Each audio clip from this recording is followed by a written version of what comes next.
Vem já do urbanista Arthur Soria, quando percebeu que o desenvolvimento urbano ela ocorria muito em função da mobilidade, do transporte urbano. Então, percebeu que o transporte era indutor de crescimento. Se vocês perceberem, as cidades cresceram ao longo do tempo, ao longo dos rios, quando não existiam as estradas, rodovias, ferrovias. Posteriormente, com as ferrovias, as cidades cresceram ao longo de ferrovias, e depois, com rodovias, as cidades cresceram ao longo de rodovias. Então, o transporte sempre foi um grande indutor de crescimento. E isso também surgiu no urbanismo, também a vertente de que o transporte urbano poderia ser um grande auxílio para a ferramenta do crescimento do desenvolvimento urbano. Tanto isso é verdade que na década de 70, quando Curitiba fez um plano de transporte, o Banco Mundial, o presidente era Robert McNamara, vocês devem lembrar, ele foi presidente do Banco Mundial, foi secretário de Tesouro americano. Na época da guerra do Vietnã, teve uma importância muito grande nos Estados Unidos. E naquela ocasião, quando a cidade de Curitiba pleiteou o sistema de transporte ao longo desses eixos,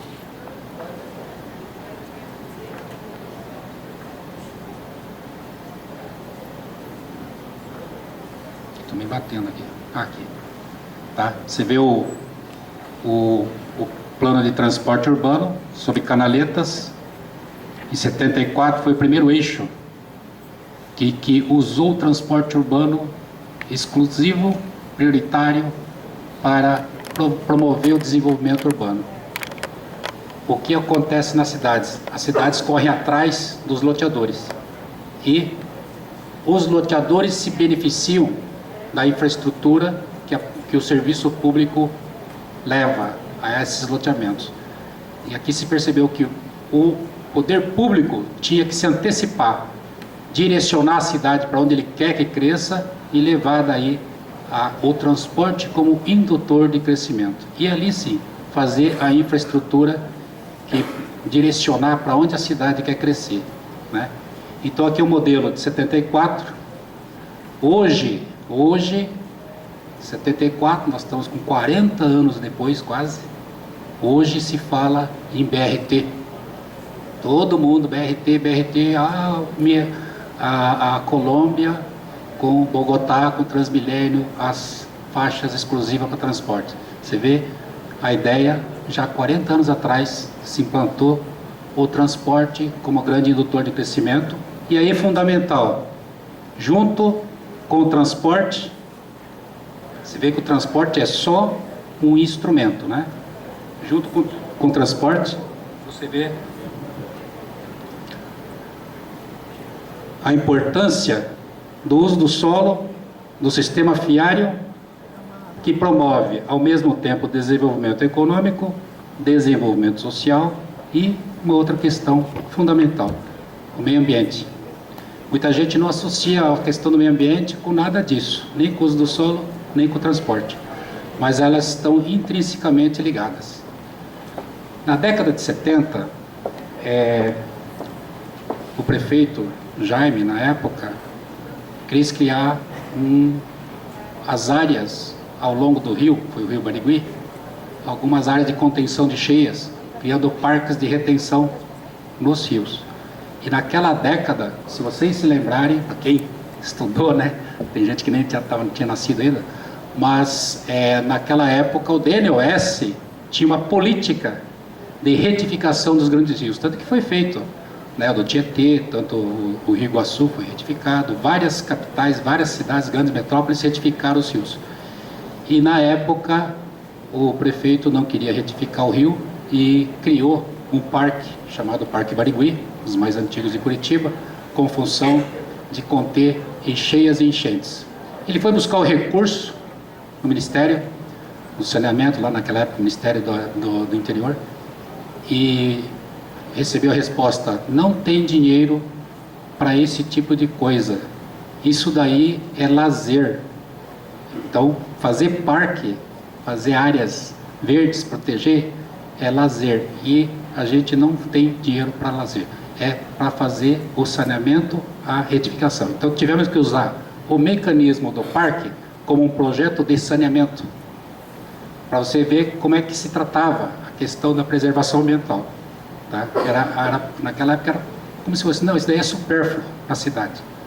Graças a Deus que isso foi feito na época e se tornou uma política. Criamos o Parque do Barreirinha, o prefeito criou, né, porque eu só vim participar da equipe depois, e que foi fundamental na política urbana de Curitiba. Hoje, por isso que Curitiba é conhecido. Muitas vezes o pessoal confunde até, Curitiba é conhecido por causa do transporte.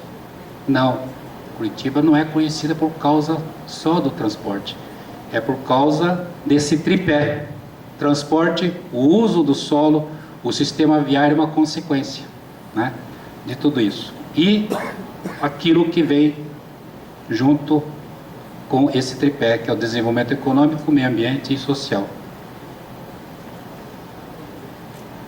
Acompanhando aqui. Bom, aqui você vê o mapa de Curitiba, o quanto o uso do solo, o transporte, o sistema viário, eles estão interligados. As cidades estão percebendo isso agora, que quando você faz a rede de transporte, ela está associada com o uso do solo também. E, por sua vez, com o sistema viário. Todas elas, o Jaime sempre fala assim, a cidade é um organismo vivo, é como se fosse uma pessoa, né? Você tem o uso do solo como sendo a ossatura da cidade. Você tem o nosso esqueleto, né?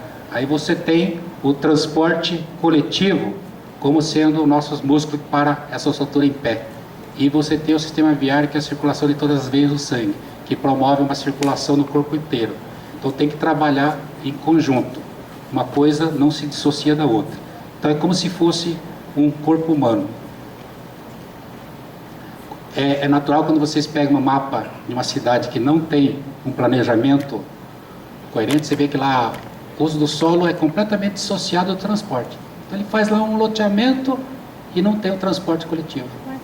Ou você leva um transporte e não tem, né, o sistema viário. Ou você tem toda essa divergência. Isso é muito comum de ver, né? Aliás, a maioria das nossas cidades tem isso. Tá? Cidades americanas, então, nem transporte tem. Tá? É todo o sistema viário e uso do solo. Então é muito natural você ver aquelas pistas, né, os viadutos com 8 faixas de largura, 10 faixas. Pedestre não tem vez, né? Então, aqui você vê bem o mapa, tanto que olhando, chegando em Curitiba de avião à noite, você pode perceber, olhando assim você já vê, opa, a cidade está crescendo assim. Você já percebe o desenho da cidade no crescimento. Então, ela tem o transporte coletivo no eixo principal que induz o crescimento. Aquilo que não tinha nada, a cidade induziu o crescimento ao longo do transporte, que é esse eixo norte-sul aqui, né? Aí tem o eixo leste-oeste e o eixo do Boqueirão. Então, você tem uma via, um sistema viário que desce para o bairro, outra via que vai para o centro. O uso do solo, ela permite os edifícios mais altos e em ordem decrescente ela vai tendo uma densidade menor. Uma densidade maior junto ao transporte coletivo e uma densidade menor alcançando os bairros. Então, essa área aqui é menos densa, com maior, a construção muito mais baixa. Tá? A parte central, ela tem os edifícios habitacionais e comerciais e de serviço, em que a gente potencializa para agregar o transporte coletivo. Ou seja, as pessoas andam de transporte e procuram, elas dependem de moradia e trabalho. Moradia e trabalho. Então, quanto mais você ofertar trabalho ao longo do transporte, maior você tem a diminuição de distância entre moradia e trabalho.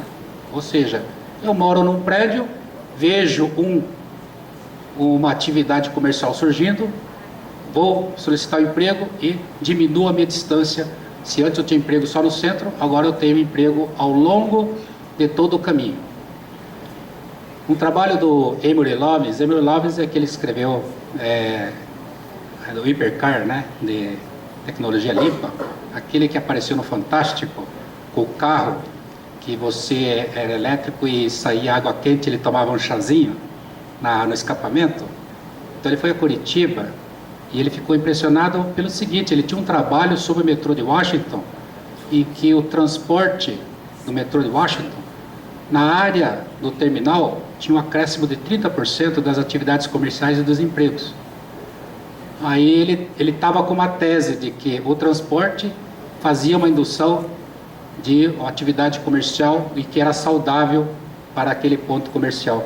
Tá? E quando ele viu que, no caso de Curitiba, em toda a linha, ela ocorre isso. Não é só no terminal, ela é ao longo de toda a linha. Então, você promove a rotatividade do passageiro.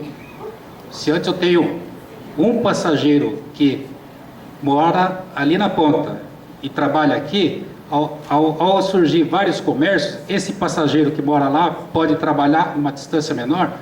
Esse transporte público, ele se potencializa. Então não é um passageiro que paga uma tarifa, já é 2 passageiros que pagam essa tarifa. Isso faz com que o sistema de transporte seja mais otimizado e beneficie o usuário mais distante. Opa.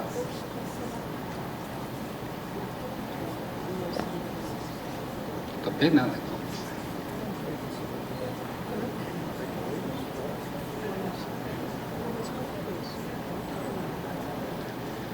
Bom, ao priorizar o transporte urbano, aqui você vê a Rua 15. Rua 15, antes de ser de pedestre. Havia a proposta de transformar em pedestre, mas isso só seria possível se nós tivéssemos um transporte público eficiente. Tá? Então, para que pudéssemos promover a calçada da Rua 15 de pedestre, tivemos que implantar aquele transporte lá.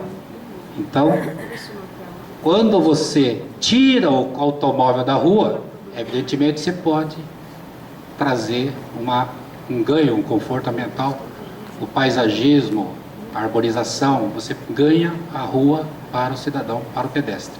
Então, isso foi fundamental para transformar o centro de Curitiba numa rua de pedestre e ter toda essa arborização, o chafariz, o jardim, tudo mais, promovendo. Tive dificuldade na época, quando foi feita a Rua 15, em que se fechou o calçadão, os pedestres não estavam acostumados a andar no meio da rua.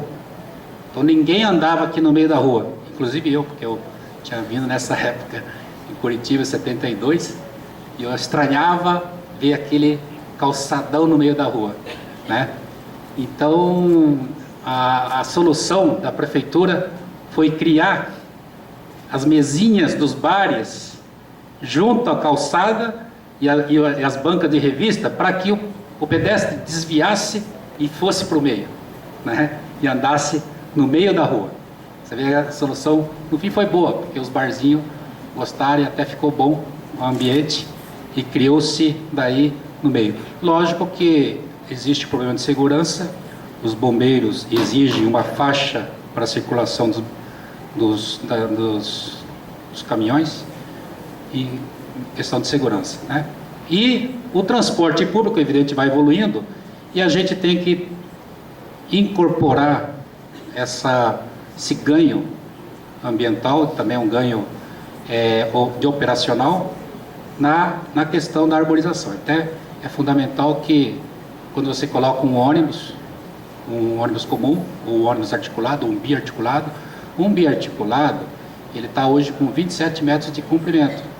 Ele chega a transportar a 250 a 300 passageiros. Isso equivale, se você pensar em termos de um carro, um veículo, com duas pessoas, ele equivale a mais de 100 carros, né? Então, você imagine que um biarticulado desse substitui 100 carros na rua, tá? Então, isso é importante, porque a palestra que eu vi da Giovana, né? O quanto é importante você não destinar a rua da cidade para o automóvel, né? E você tentar tirar o máximo possível essa dependência do automóvel, mas para isso você tem que otimizar, potencializar o transporte público, para você ter o ganho também nas outras áreas, principalmente nas áreas ambientais. Isso daqui foi para ganhar em termos operacionais. A estação tubo foi um desenho feito em 1992. Em função desse desenho, todo o desenho do ônibus foi remodelado, ônibus da Volvo, que tem uma história interessante. Esse desenho nós levamos para a Feira de Hannover, em 92, e ganhou o prêmio de design industrial da Feira Internacional de Hannover, na Alemanha. E o ônibus que nós levamos lá para mostrar era ônibus Volvo, e o presidente da Mercedes na Alemanha perguntou por que não era Mercedes, tá? Porque era para ser Mercedes, por incrível que pareça. Esse ônibus era para ser Mercedes, e em função de um problema de desenho, que nós na época precisávamos da porta dos dois lados, a Mercedes não quis fazer, e a Volvo topou fazer. Então você vê, a oportunidade aparece, né? E hoje a Volvo vende ônibus para toda a América, inclusive para Bogotá, né? Que está com o sistema, República Dominicana, e inclusive agora para a China, né? Bom, aí a questão dos parques, da preservação ambiental. Esse daqui é o mapa de Curitiba, tem todo um anel de conservação. Curitiba não é uma cidade muito grande em termos de área, né? Mas ela tem uma represa aqui do Passaúna, de preservação, o Parque do Passaúna, e o Parque do Iguaçu. Então, aqui é onde se concentram as nascentes do Rio Iguaçu. Todo mundo estranha, né? Porque o pessoal que vem de fora, todo mundo quer visitar a Foz do Iguaçu. Aí tem a surpresa de ver que as nascentes do Rio Iguaçu nascem aqui, né? Na confluência do Rio Palmital com o Rio Iraí, nasce o Rio Iguaçu, bem em Curitiba, né?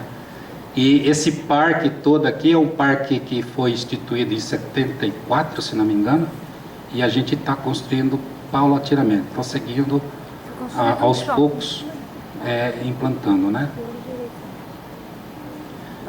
Aqui são os parques que a gente utiliza em função da valorização da cultura. Então, esse daqui é a etnia ucraniana, esse daqui é o parque alemão. E o Jaime, na época, ele fez uma coisa certa. Quando você coloca uma etnia para homenagear no parque, aquela etnia se identifica com aquele parque. Aí é natural essa sinergia do cidadão, né? Desculpe.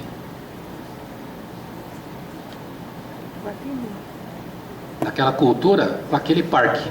Então é muito bom, tem lá o parque ucraniano, tem o parque japonês, tem o parque italiano, né? Então cada cultura trata até às vezes de adotar e cuidar do parque. Aqui o Jardim Botânico, pouca gente sabe, mas isso daqui era uma antiga favela, tinha uma favela no Parque Jardim Botânico, e para poder inclusive preservar, a própria Secretaria do Meio Ambiente pegava as crianças da favela para poder fazer a manutenção das flores, né? Para evitar a degradação, o vandalismo. Um programa do lixo, que Curitiba foi pioneira da separação do lixo. Esse caminhão aqui era no intuito de separar o lixo antes que ele vá na compactação, porque depois a gente fazia um sistema errado, né? Você jogava o lixo, o caminhão vinha lá, compactava tudo, depois você ia para a usina para separar. Então, por que não separava antes, né? Que está limpo ainda o lixo. Então, aí na época o Jaime falou assim, pô, a gente tem que separar isso antes e não depois. Então criou-se o caminhão do lixo separe, tá? Para pegar o lixo antes. Então teve uma campanha muito forte, criamos a família Folhas, né? Para fazer essa campanha do lixo que não é lixo. E paralelamente veio um programa muito bom, até fomos um programa premiado, que é do Câmbio Verde. Você se lembra numa época que houve um estímulo do Vale Transporte, e você usava o vale transporte às vezes para troca do lixo. Nós começamos a fazer isso com a troca do lixo. Nós tínhamos feito uma proposta para o Rio de Janeiro, havia uma dificuldade de pegar o lixo no morro, então você para estimular em que as famílias colocassem o lixo na caçamba embaixo, dava vale transporte. Começamos a fazer isso em Curitiba e percebemos que os pais, os homens, né, que iam buscar o vale transporte e não levavam aquele vale transporte para a família. Ele pegava, vendia, ia comprar uma pinguinha no primeiro barzinho, descontava ali o vale transporte. E aí a gente viu que não estava dando certo essa troca do lixo com o vale transporte. Quando teve uma superprodução de hortigranjeiro na região metropolitana de Curitiba, apareceu até no Jornal Nacional alguns agricultores passando com trator em cima de alface, de couve, que estava com preço muito baixo. Aí o prefeito falou assim, não, isso é um absurdo, né? Jogar comida fora. Então, vamos comprar essa produção e vamos trocar a comida pelo lixo. Então, surgiu primeiro o câmbio verde, que a gente chamou, e foi um sucesso. E a fila mudou, ao invés do homem, agora para pegar a comida, era a mulher, tá? Porque a mulher tinha que ter a subsistência da família. Então, o homem não adianta, a campanha com o homem não funciona. Tem que ser, a mulher é que é a cabeça da família. Então, você, num programa social, aliás, esse programa aqui até a gente apresentou nos Estados Unidos, e a prefeita da Filadélfia, era uma prefeita de cor, e ela falou assim, olha, é o problema nosso que a gente tem na periferia de Filadélfia, e que achou fantástico. Então, até queria saber como é que fazia essa operação, tá? De trocar o lixo por comida. Tá? E é uma coisa simples, né? No fundo é óbvio, né? Depois que você faz, é óbvio. Né? Aqui uma pedreira antiga desativada, que na época o Jaime não quis fazer um aterro de lixo e fez aqui a Universidade Livre Meio Ambiente. Isso daqui foi inaugurado por Jacques Cousteau. Quando o Jacques Cousteau foi fazer a visita, o Jaime quis homenageá-lo e foi em homenagem a Jacques Cousteau, a Universidade Livre do Meio Ambiente. É feito com eucalipto e essa parte alagada aqui, ela é bem profunda, né? Ela tem uns 9 metros de profundidade, não é rasinho não. Tá? Aqui para mostrar a questão do pedestre, da compatibilização, né, do espaço urbano, a rua de pedestre, aqui a calçada, isso daqui é a Praça do Rossio, Lisboa. Essas ondas do mar foi para homenagear não, para que toda a população lisboeta lá se lembrasse do tsunami em Lisboa, que teve, e que o mar chegou até a Praça do Rossio. Tá? Para quem conhece Lisboa, vê quanto longe é, né? Você conhece, né? Então, você vê que isso daqui foi feito para lembrar, para lembrar esse tsunami que ocorreu em Lisboa, e essas ondas, evidente, do tsunami veio e aportou no Rio de Janeiro. Isso aqui foi feito com os calceteiros portugueses do Rio de Janeiro, e as ondas, inclusive, foram desenhadas do lado errado.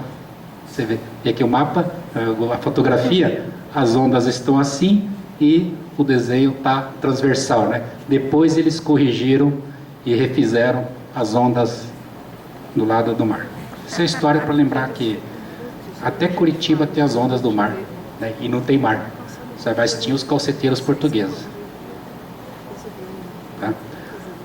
Aqui para lembrar como a calçada às vezes dá identidade de uma cultura, né, de uma população. Isso aqui os brasões portugueses, aqui lá em Lisboa também. E aqui em Praga, que foi considerada como uma cidade exemplo em termos de acessibilidade. Vocês não perceberam, né? Mas aqui tem a rua, aqui tem a calçada, mas aqui é plano. É só no desenho, né? Então, a acessibilidade do cidadão não precisa ter guia rebaixada, né? Então, mas isso é um pouco difícil, mas a gente pode chegar lá, tá? Uma coisa que nós, em termos de cidade, é muito comum, o comerciante, quando faz o seu comércio, ele precisa se adequar à rua, avança com a rampa na calçada e faz aquele degrau na calçada. A calçada é o caminho do cidadão, ela tem que estar contínua, não pode estar cheio de degraus, né? Em Curitiba é exigido um recuo de 5 metros, aliás, isso foi a engenheira Franchetti que exigiu na época, a Dulce também, e tinha que ter aí de novo, né? Tinha que ter uma visão feminina, porque elas naquela época, na década de 70, é que perceberam que é fundamental ter um recuo do alinhamento predial maior para que tivéssemos permeabilidade do solo e um pouco de área verde do cidadão, tá? Não é só a rua que contribui, não é só o espaço público, mas também o proprietário, né? Então, a legislação naquela época da exigência dos 5 metros para ter jardinamento não impermeável, tinha que ser permeável, foi uma mão dura. Na época, a Dulce era secretária de urbanismo e isso pegou na cidade, e nas zonas residenciais de Curitiba tem essa característica, tá? Não nas zonas comerciais, que tem uma outra função, mas as residenciais a maioria tem, tá? É fundamental a calçada contínua, e aí vem aquele problema da arborização, né? Curitiba tem o costume de fazer o ponta-moção, que é para proteger um pouco em ferro fundido ali, com proteção das árvores, mas que a arborização seja feita em consonância com a calçada. E também agora a gente tem toda aquela infraestrutura que não tínhamos 20, 30 anos atrás, né? Você não falava em infovia, você não falava em gasoduto, né? Hoje não, hoje você tem que se preocupar com o gasoduto, tem que se preocupar com a infovia, tá? Porque esses espaços têm que existir, até para a gente poder se livrar do poste lá em cima. Nós temos que preservar o espaço lá embaixo, tá? E é muito comum a gente ter problemas de árvores que plantamos há 30, 40 anos atrás. Hoje a gente tem um problema de entupimento de galeria de águas pluviais, porque coincidentemente aonde está a galeria de águas pluviais e a rede de esgoto, geralmente é onde está direcionado o plantio de árvores também, né? Então, aí é lógico, a árvore procura aonde tem a água, e o esgoto também tem um pouco dessa atração. Então, já nos projetos mais recentes, a gente já preocupa um pouco na questão da acessibilidade e mobilidade, né? Que a calçada, hoje, o deficiente visual, o cadeirante, não pode ter obstáculos, né? Então não pode ter telefone, orelhão, tudo mais, a gente procura evitar. Tem que ser contínuo, não pode ter árvore, não pode ter poste, tá? Então a gente tem que se preocupar com a questão da acessibilidade e mobilidade do cidadão também. Agora, procura ter as áreas permeáveis e também uma arborização compatível com o porte da calçada, né? Bom, esses daqui é um instrumento de sustentabilidade urbanístico. Às vezes perguntam o que tem a ver o meio ambiente com tudo isso, né? Mas aqui é um desenho do M. Escher, um arquiteto, aliás, fantástico, os desenhos do M. Escher. Teve uma exposição no Museu Oscar Niemeyer, lá em Curitiba, não sei se alguém teve a oportunidade de ver, mas é fantástico a exposição do M. Escher. Ele é holandês, né? E esse desenho aqui foi feito em animação, e então aparece lá o jacaré, o crocodilo, sei lá, lagartixa. Ele faz um desenho aqui, e esse desenho parece que tem vida e vai para outro local. Esse é um desenho que o desenho se transporta para outro local. Eu achei um desenho fantástico, que resume bem um instrumento urbanístico que se chama transferência do direito de construir, tá? Que está no Estatuto das Cidades. Essa legislação que está no Estatuto da Cidade, transferência do direito de construir, ela surgiu no intuito de preservar os edifícios históricos, casa histórica. Ora, tinha uma casa histórica, geralmente as casas históricas estão no centro mais valorizados, que nem estavam lá na Avenida Paulista, né? Os casarões no Rio de Janeiro, e também na Europa, nos Estados Unidos, as casas históricas estão sempre no centro, que é a parte mais antiga. A pressão imobiliária, evidentemente, procura esses terrenos e tentam demolir essas casas. Então, para evitar isso, surgiu na época, na disputa, e na década de 70, as torres gêmeas com a torre Sears de Chicago. Em Chicago estavam sendo demolidos os edifícios históricos e, em função disso, o governo federal tentando proteger aqueles edifícios, alguns foram demolidos, não teve como recuperar. Surgiu na demanda judicial esse instrumento, direito de construir, transferir o direito de construir, né? Esse mecanismo foi um embate judicial.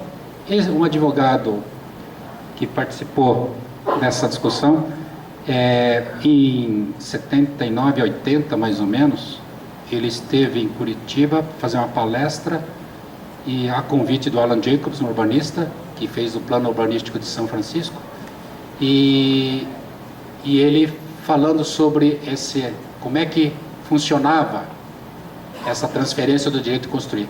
Muito interessante. Então você não pode se eu vou dizer que esse daqui é um espaço histórico, quero construir um prédio de 20 andares, não posso demolir, mas eu poderia fazer um prédio de 20 andares se tivesse demolido.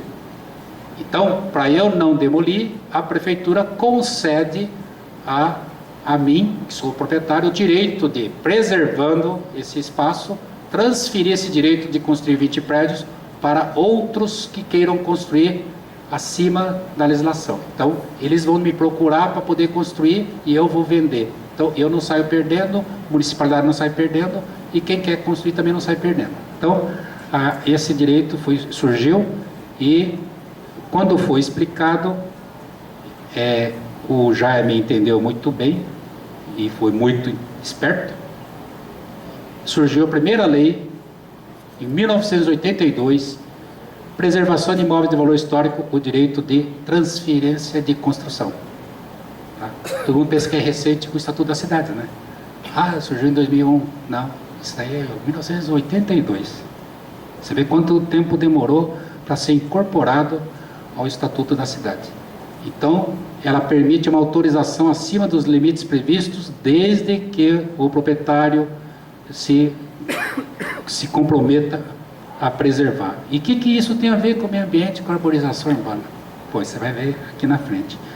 Em 90, numa discussão sobre incentivo de habitação de interesse social, foi feita uma lei conhecida como solo criado.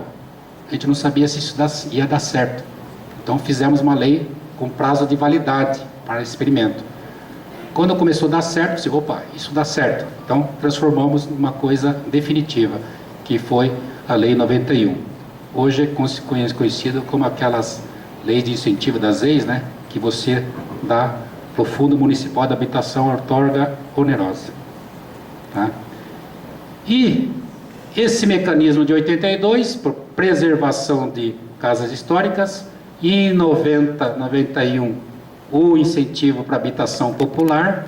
Então, quem quer construir um andar a mais, por exemplo, no setor que eu queira que possa adensar, ele vai pagar para o Fundo Municipal de Habitação para construir casas, moradias populares. Tá? E na evolução disso daqui, surgiu então a questão das áreas verdes. Ora, da mesma forma que eu tenho um bosque que eu queira preservar, é como se fosse uma casa histórica que eu não posso demolir. Eu não quero que corte o bosque, quero que preserve aquilo, apesar de particular, eu quero que aquele bosque seja um patrimônio da cidade. Então, eu crio o mecanismo de que o proprietário que preservar aquele bosque, ele tem o direito de transferir aquela área poderia construir, por exemplo, se eu desmatasse tudo, eu poderia construir um loteamento com tantas casas. Ora, eu não permito que ele desmate. Em compensação, ele pode transferir esse direito de construção para um outro empresário, empreendedor. Tá?